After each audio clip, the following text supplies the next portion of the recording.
గణేశాయ నమ, గాయత్రీదేవ్య నమ, ఓం శం శనేశ్వరాయ నమ.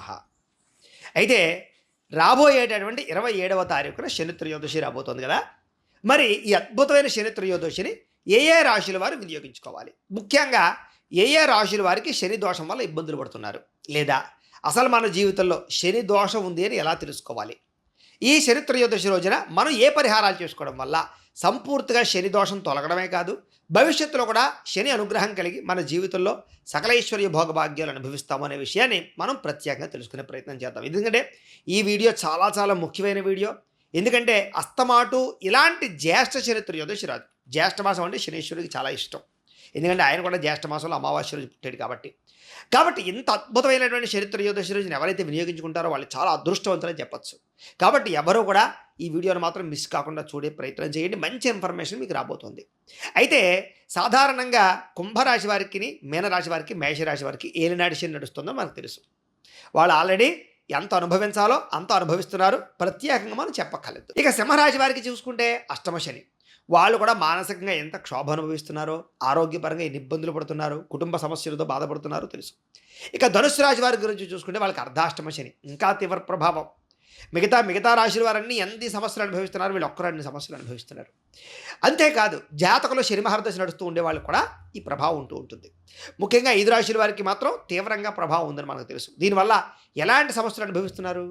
ఆరోగ్యపరంగా సమస్యలు, మానసిక అశాంతి, అలాగే ప్రశాంతత లేకపోవడం, మెంటల్ టెన్షన్లు ఎక్కువైపోవడం, పని ఒత్తిడి ఎక్కువైపోవడం, చేసే పని ఏది కలిసి రాకపోవడం, అలాగే ఉద్యోగాలు చేసే చోట, వ్యాపారాలు చేసే చోట ఇబ్బందులు ఎదురవ్వడం, అలాగే ఉద్యోగ నష్టాలు, మాట పడడాలు, మాట పట్టింపులు, తగాదాలు, కుటుంబ వివాదాలు, భార్యాభర్తల మధ్య సఖ్యత లేకపోవడాలు, మనస్పర్ధలు రావడాలు, అనుమానపు ఆలోచనలు, వివాహేతర సంబంధాల వల్ల భార్యాభర్తల మధ్య క్లేశాలు, పిల్లల మాట వినకపోవడాలు, డబ్బు విపరీతంగా ఖర్చు అవ్వడాలు, అప్పుల బాధలు తట్టుకోలేకపోవడాలు, రుణాలు పెరిగిపోవడాలు, వృధా ఖర్చులు, వృధా ప్రయాణాలు, అనారోగ్య సమస్యలు, హాస్పిటల్కి అస్తమాటు వెళ్ళడాలు, డబ్బులు ఖర్చు పెడుతూ ఉండడాలు, టెస్టింగ్లు చేయించుకుంటూ ఉండడాలు, కొంతమందికి అయితే వ్యసనాల పాలవడాలు, షేర్ మార్కెట్లో జోతలో డబ్బులు పోగొట్టుకోవడాలు, ఇలాంటివన్నీ శని దోషం వల్లే. అంతేకాదు కోర్టు సమస్యలో తెలియకుండా ఇరుక్కోవడాలు, పోలీస్ కేసులో తెలియకుండా ఇరుక్కోవడాలు, చిన్న త్రుటిపాటినే ప్రమాదాలు యాక్సిడెంట్లు జరుగుతూ ఉండడాలు, అలాగే దీర్ఘకాలిక రోగాలు లేని వారికి రావడాలు, అలాగే కావలసిన వాళ్ళతో గొడవలు, కుటుంబంలో గొడవలు, అన్నదమ్ములతో అక్క చెల్లెలతోటి వివాదాలు, ఇలాంటి సమస్యలన్నీ మీకు ఉన్నాయి అంటే కనుక మీలో ఖచ్చితంగా శని దోషం ఉన్నట్టే. ఎందుకంటే శనీశ్వరుడి వల్ల ఇలాంటి సమస్యలన్నీ కలుగుతూ ఉంటాయి. అయితే ఇక్కడే మనకు అనుమానం వస్తుంది, ఏమండి శనీశ్వరుడు అంత దుర్మార్గుడండి, అంత దారుణంగా మనల్ని హింసిస్తాడండి అని చాలామంది విచిత్రంగా మాట్లాడుకుంటూ ఉంటారు. ఈ వీడియో వింటే అలాంటి వాళ్ళందరూ ఆలోచనలు పటాపంచలైపోతాయి. ఎందుకంటే శనీశ్వరుడు అంటే సామాన్యుడు కాదు. ఆయన ఎంత ఇబ్బంది పెడుతున్నాడో, ఎన్ని సమస్యలకు గురి చేస్తున్నాడో, దానికి తిరిగి కొన్ని 10 రెట్లు 100 రెట్లు తిరిగి మనకు సుఖాలని, భోగాల్ని, ఐశ్వర్యాన్ని ఇచ్చేవాడు కూడా ఆయనే. కానీ ఎవరికి తెలియదు ఈ విషయం. ఆయన ఎందుకు ఇలాంటి సమస్యలు ఇస్తాడో కూడా తెలియదు. కానీ ఆయన్ని ఆడి పాడేసుకుంటూ ఉంటారు. అందుకనే శనీశ్వరుడు ఏం చేస్తాడంటే మనుషుల యొక్క కర్మను బట్టి వాడి పాపాన్ని దహింపజేస్తాడు. మనుషులు మన పూర్వజన్మలో చేసిన కర్మ ఏదో ఉండొచ్చు. ఆ కారణం చేతే శనీశ్వరుడు మనకు పట్టి ఏలినాటి శని రూపంలో, అష్టమ శని రూపంలో, అర్ధాష్టమి శని రూపంలో మనకు పట్టి మనకు ఉండేటటువంటి ఆ కర్మదోషాలన్నీ కూడా దహింపజేసేస్తాడు. అంటే మనం బాధపడేలా చేస్తాడనమాట. ఆరోగ్యపరంగా, డబ్బు పరంగా, కుటుంబ పరంగా, గొడవల పరంగా, ఏదో ఇప్పుడు నేను ఇందాక చెప్పిన సమస్యల పరంగా ఆ సమస్యల్ని కలగజేసి ఆ కర్మనంతటిని కూడా తగ్గింపచేసేస్తాడు. ఎప్పుడైతే కర్మ అంతా తగ్గిపోతుందో ఇంకా ఆయన పట్టి వదిలేటప్పుడు సమయంలో తిరిగి మనకి సకలపరమైనటువంటి సుఖాలని, భోగాలని, వివాహాన్ని, సంతానాన్ని, ఉద్యోగాన్ని, డబ్బుని, వ్యాపారాన్ని, ఐశ్వర్యాన్ని, ఆరోగ్యాన్ని మనం ఏదైతే కోరుకుంటామో అవన్నీ ఇచ్చేసి వెళ్తాడు. దీన్ని బట్టి అర్థం చేసుకోండి, ఏదైతే ఇబ్బంది పెట్టేవాడు ఉన్నాడో ఆయనే తిరిగి అనుగ్రహాన్ని ఇచ్చేటటువంటి శక్తి కూడా ఆయనకే ఉంది. ధర్మాత్ముడు, నిజంగా ధర్మంగా ఉంటాడు. మనం చేసిన కర్మను బట్టి నిజంగా శనీశ్వరుని కనుక సరిగ్గా ప్రార్థన చేసి, తపస్సు చేసో, పూజ చేసో, లేదా పరిహారాలు చేసో అనుకోండి, ఎంత ఇవ్వాలో దానికి 100 రెట్లు ఇస్తాడు. కాబట్టి అర్థమైందా మీకు? అంచేత ఆయనకి అనుగ్రహం ఉంది, శివానుగ్రహం. శివుడు అంతటి వాడు ఆయన బాధ భరించలేక దాక్కున్నాడు. తెలుసా మీకు? ఆయన అనుగ్రహం చేత శివుడే వరం ఇచ్చాడు. ఆ వరం చేతే ఏమన్నా ఒకనొక సమయంలో ఏం జరిగింది, అయ్యా ఈశ్వరా, నా ప్రభావం చేత కొన్ని గడియల పాటు నిన్ను పట్టి పీడిస్తాను, కాస్త ఇబ్బంది పడతావా అని చెప్పేట. చెప్తే ఓర్ర బలేడు అడుగురైనా బాబు, నువ్వు నీకే నేను అనుగ్రహాన్ని ఇచ్చాను, నీకు ఆ వరాన్ని ఇచ్చేదే నేను, నన్ను పట్టి పీడిస్తావా, నువ్వు నన్నేం చేయలేవన్నట్ట. సరే అని చెప్పేసి కొన్ని రోజులు పోయిన తర్వాత నిజంగా శని పట్టే గడియలు వచ్చాయి. ఆ సమయంలో శనీశ్వరుడు నన్ను ఇప్పుడు ఈ సమయంలో పట్టుకునే అవకాశం ఉందని చెప్పి ఏం చేశాడు శనీశ్వరుడు, ఆహా! వీడు పట్టుకోకుండా నేను ఎక్కడో ఒకక్కడ వీడికి కనపడకుండా దాక్కోవాలని చెప్పేసి ఏం చేశాడంటే, ఎవ్వరికీ తెలియకుండా గుహల్లో త్వరలోకి వెళ్ళిపోయి దాక్కున్నట్టు చాలాసేపు. ఆ గడియలన్నీ పూర్తయ్యి దాకాను. అయిన తర్వాత బయటకు వచ్చిన తర్వాత నవ్వుతున్నట్టే శనీశ్వరుని చూసి, చూసావా నువ్వు నన్ను పట్టుకుంటానన్నావు, నువ్వు నన్నేం చేయలేకపోయావని. అయ్యా మహానుభావ, ముల్లోకాల్ని పరిపాలించే ప్రభువువి, హిమాలయ పర్వతాల్లో చక్కగా వెండి సింహాసనం మీద దర్జాగా ప్రమద గణాదులతోటి కూర్చుని వాళ్ళందరినీ శాసించే ప్రభువువి, అలాంటి నువ్వు ఎవరికీ తెలియకుండా రహస్యంగా మారుమూల ఒక గోలో చీకట్లో ఒక త్వరలో తిండి తిప్పలు లేకుండా ఉన్నావయ్యా చాలాసేపు. అదే నేను పట్టుకుని పీడించడం, సుఖము మనశ్శాంతి ఆనందాన్ని సంతోషాన్ని ఇవ్వకుండా ఇబ్బంది పెట్టడమే నా యొక్క కర్తవ్యం అంచేత అని చెప్పి పెట్టా. అప్పుడు పరమేశ్వరు అంతటి వాడు తెల్లబోయాడు. అంటే ఆయన ధర్మం అలా ఉంటుంది, ఆయన ఎవరినైనా సరే పట్టి పీడించవలసిందే.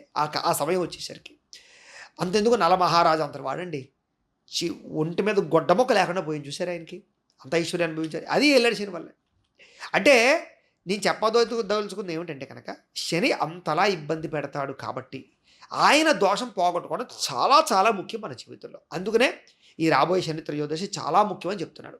కాబట్టి అందరూ కూడా ఇలాంటి సమస్యలతో బాధపడే వారందరూ కూడా మీ గోత్రాల పేర్లు మాకు తెలియజేసినట్లయితే మీ గోత్రనామాలు మేము రాసుకుని మా పీఠంలో ఆ రోజున చక్కగా బ్రాహ్మణులు పెట్టి శనికి సంబంధించిన మూలమంత్రాన్ని జపం చేయించి కొన్ని లక్షలు, అలాగే శనికి సంబంధించిన తిల మండపం వేసి దాంట్లో శనీశ్వరుని ఆవాహన చేసి ఆరాధన చేసి మందపల్లిలో ఒక ఇద్దరు బ్రాహ్మణులు పంపించి అక్కడ తైలాభిషేకాన్ని బ్రాహ్మణుల చేత చేయించడం, అలాగే మా పీఠంలోని మళ్ళా తర్పణాలు చేయించడంతో పాటుగా శనికి సంబంధించిన మూలమంత్రాన్ని కొన్ని ఈ యొక్క హోమం చేయించడం, అలాగే నవగ్రహ మంత్రాలని మృత్యుంజయ మంత్రాలని అలాగే ప్రధానంగా రుద్రమంత్రాలను కూడా ఆ రోజు చక్కగా హోమం చేయించడం జరుగుతుంది. హోమం చేయించి ఇలాంటి మాలలు ఉంటాయి శనీశ్వరుడికి ప్రీతి కలిగిన మాలలు, ఇలాంటి మాలలు శనీశ్వరుడి దగ్గర పెట్టి పూజ చేసి ఈ పూజ చేసినటువంటి మాలలతో పాటుగా ప్రసాదాన్ని కూడా మీకు చక్కగా కొరియర్ ద్వారా పంపించడం చేస్తున్నాం. అంతేకాదు ఆ పూజా వీడియో అంతా కూడా మీకు రికార్డు చేసి దానికి సంబంధించిన పూజ లింకు మీకు వాట్సాప్లో పంపించే ప్రయత్నం చేస్తున్నాం.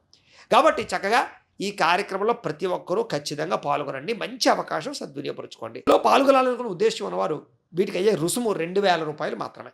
కాబట్టి ఈ పైన కనపడుతున్నటువంటి లేదా కింద కనపడుతున్నటువంటి ఈ యొక్క వాట్సాప్ నంబర్లు కనపడుతున్నాయి చూసారా, ఆ వాట్సాప్ నంబర్లకి మీ గోత్రము, మీ పేర్లు, మీ ఇంటి అడ్రస్, పిన్ కోడ్ నెంబర్తో సహా చక్కగా మాకు వాట్సాప్ చేయండి. వాట్సాప్ చేసి చక్కగా మీకు అందులోని పేమెంట్ లింక్ వస్తుంది, చక్కగా మీరు పేమెంట్ కూడా చేయొచ్చు. చేసి అడ్రస్ కూడా పెట్టినట్లయితే మీకు చక్కగా ఈ కార్యక్రమాలు నిర్వర్తింపజేసే ప్రయత్నం చేస్తాం. ఖచ్చితంగా ఈ పూజ పూర్తయిన తర్వాత మీ జీవితాల్లో మార్పు మీరు గమనించి తీరతారు, అందులో అనుమానం ఏమీ లేదు. కాబట్టి అంత విశేషమైన కార్యక్రమం జరుగుతుంది కాబట్టి ప్రతి ఒక్కరు కూడా ఈ కార్యక్రమంలో పాల్గొనండి, ఆయన అనుగ్రహాన్ని పొందండి. మరొక్కసారి ప్రత్యేకంగా తెలియజేస్తూ మళ్ళీ ఇలాంటి అవకాశం ఎప్పుడు వస్తుందో తెలియదు కాబట్టి ఈ వీడియో విన్న ప్రతి ఒక్కళ్ళు ఖచ్చితంగా అదృష్టవంతులు, శని దోషం పోగొట్టుకుంటారు.